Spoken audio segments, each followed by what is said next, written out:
Cycle से हमारी टाँगें थकीं, तो हमने बहुत मुश्किल से मोटरसाइकिल खरीद ली। मोटरसाइकिल से हमारी कमर थकने लगी, तो हमने पैसे जमा किए और गाड़ी खरीद ली। गाड़ी से हमारा पेट निकलने लगा, तो हमने दोबारा से साइक्लिंग शुरू कर दी। इसे बोलते हैं रीसाइक्लिंग। अब ना बड़ा इम्पोर्टेंट है कि हम सब लोग ब्लड प्रेशर के मरीज़ हैं, हम सब लोग बीमार हैं। एक बीमार मुआशरे में हम जी रहे हैं, जिसमें अगर सड़क पे खुदा न खास्ता हमारी गाड़ी लग जाए ना, तो हम कोहराम बर्पा कर देते हैं। हमें लगता है कोई क़यामत गिर पड़ी है।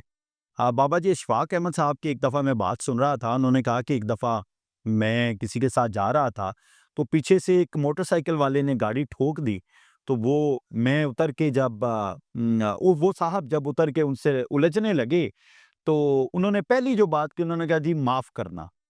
तो लेकिन उन्होंने माफ़ नहीं किया, उन्होंने कहा तेरी ऐसी की तैसी तूने मेरी गाड़ी ठोकी, तेरी ऐसी की तैसी तुझे पता है कि तेरी औकात क्या है, तेरी ऐसी की तैसी, उन्होंने बहुत सारी बातें सुनाई।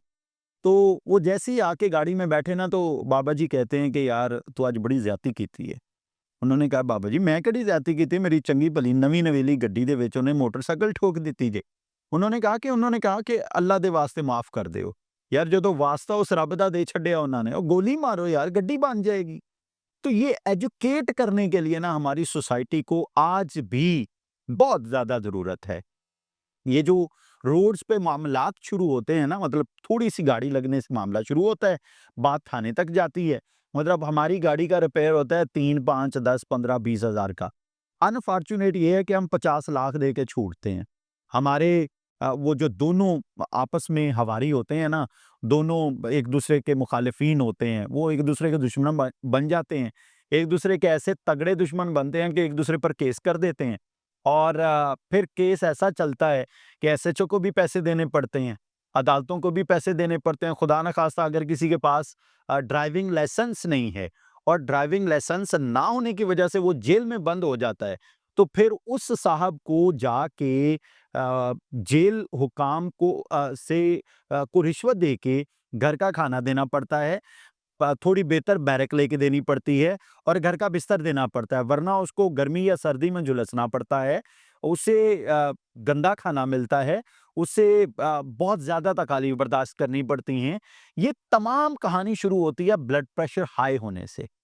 ये तमाम कहानी शुरू होती है हमारी सेहत खराब होने से। जिसकी सेहत अच्छी होगी ना, वो कभी लड़ेगा नहीं, वो कभी ऊँचा नहीं बोलेगा, वो प्यार से बात को राम करेगा। लेट्स सपोज़ गाड़ी लग भी गई, तो यार देखिए जिसकी भी गलती है डिग आउट कर लीजिए।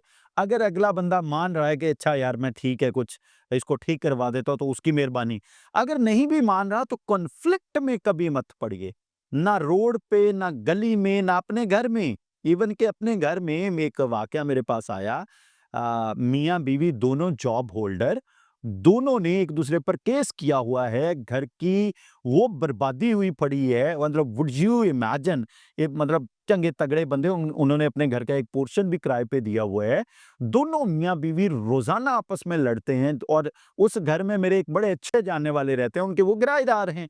तो मुझे बताते हैं कि यार हम हैरान हैं कि हमारे पास अपना घर भी नहीं है लाहौर में, इनके पास अपना घर है। ये रोज़ाना एक-दूसरे के साथ लड़ते हैं और बीवी 15 पे कॉल कर देती है कि ये मुझे मार रहा है। यार ये रोज़ाना इकट्ठे कैसे रहते हैं? मैं उनके घर गया हुआ था, मैंने उनके बच्चे देखे, यकीन करें इतने खूबसूरत बच्चे। मैं हैरान, उनकी आँखों में जो उदासी, जो परेशानी, जो जो ब तज़ब्ज़ब, जो बेकरारी, बेचैनी थी ना, मुझसे देख के रहा ना गया। तो मैंने उन साहब से सलाम दुआ की, अस्सलाम वालेकुम, वालेकुम अस्सलाम। मैंने कहा जी आपके साथ चाय पीनी है, आप ऊपर ही आ जाएँ। तो उनको मैं ऊपर ले गया, मैंने उनसे रिक्वेस्ट की। उन्होंने कहा जनाब ये मेरी बात ही नहीं सुनती। ये कहती है कि मैं बहुत बड़े ख़ानदान से हूँ, मैं बहुत बड़ी चीज़ हूँ, तुम तो बूढ़े हो गए हो। तो मैंने कहा अगर आप इजाज़त दें तो भाभी से मेरी मुलाकात करवा दें। उन्होंने उनको भी ऊपर बुला लिया। अच्छा मैंने उन्हें 2-4 बातें की ना, उनका कॉन्फ्लिक्ट था ही नहीं, लड़ाई थी ही नहीं। प्रॉब्लम इज़ बंदा मोटा ज़्यादा हो गया था। प्रॉब्लम इज़ वो थोड़ी-सी, मतलब ये ख़वातीन का पता नहीं क्या मसला, ज़हनी मसला है कि कुछ ख़वातीन का, सारी ख़वातीन एक्सेप्ट करती हैं ख़वातीन कि कोई नहीं यार बुड्ढा भी मैं ही कीता जे। और अगर ख़ातून मोटी हो जाए, एक साहब से जब मेरी बात हुई तो उन्होंने मैंने एवें ही कहा, मैंने कहा यार भाभी बहुत ज़्यादा मोटी हो गई जे, वॉक शॉक करया करो। उन्होंने कहा मोटी भी मैं कीती जे। तो मतलब अगर तो ये कबूल कर रहे हैं तो इज़ वेल एंड गुड, लेकिन अगर आप कबूल नहीं ना कर रहे तो तबाही आपकी भी है, उसकी भी है। अच्छा बहरहाल जी, उन्होंने 2-4 उन्होंने बातें की, 2-4 उन्होंने बातें की, मैंने उन्हें सिर्फ़ एक लाइन बोली। मैंने कहा जी अगर आप चाहते हैं ना कि आप दोनों की रिस्पेक्ट की जाए, तो अपने तमाम तर मामलात घर में हल कर लिया करें। हमारी भी लड़ाई होती है, मैंने एवें 2-4 लड़ाइयाँ अपने ऊपर डाल ली, जबकि अल्लाह ताला सलामत रखे। मैं कुछ भी बोल दूँ, वो कहते सॉरी सॉरी अभी जी। तो मैं कहता हूँ यार थैंक यू, अल्लाह ताला तुझे ऐसा ही रखे हमेशा।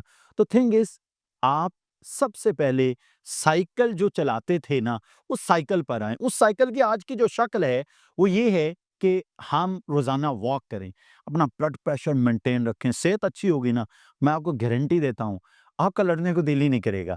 आपके सारे केमिकल बैलेंस चलेंगे, आपका लड़ने को दिल ही नहीं करेगा। और जब आपके केमिकल इम्बैलेंस्ड हुए, फिर वजह-वजह पे दूसरा बंदा बुरा लगेगा। आपको पेशाब अच्छे से नहीं आ रहा होगा, आपको पखाना अच्छे से नहीं आ रहा होगा, आपके आपके सर में दर्द रह रहा होगा, आपका ब्लड प्रेशर हाई रह रहा होगा। मैं आपको बता दूँ कि आप अपने स्पाउस से ज़रूर लड़ेंगे। इसलिए अपनी सेहत को मेंटेन करें, मैं गारंटी देता हूँ कि इंशाल्लाह आपके घर की लड़ाई ख़त्म हो जाएगी। अल्लाह ताला आपको और आपके अहल खाना को अपने हिफ्ज़-ओ-अमान में रखे। इजाज़त दीजिए, अल्लाह हाफ़िज़।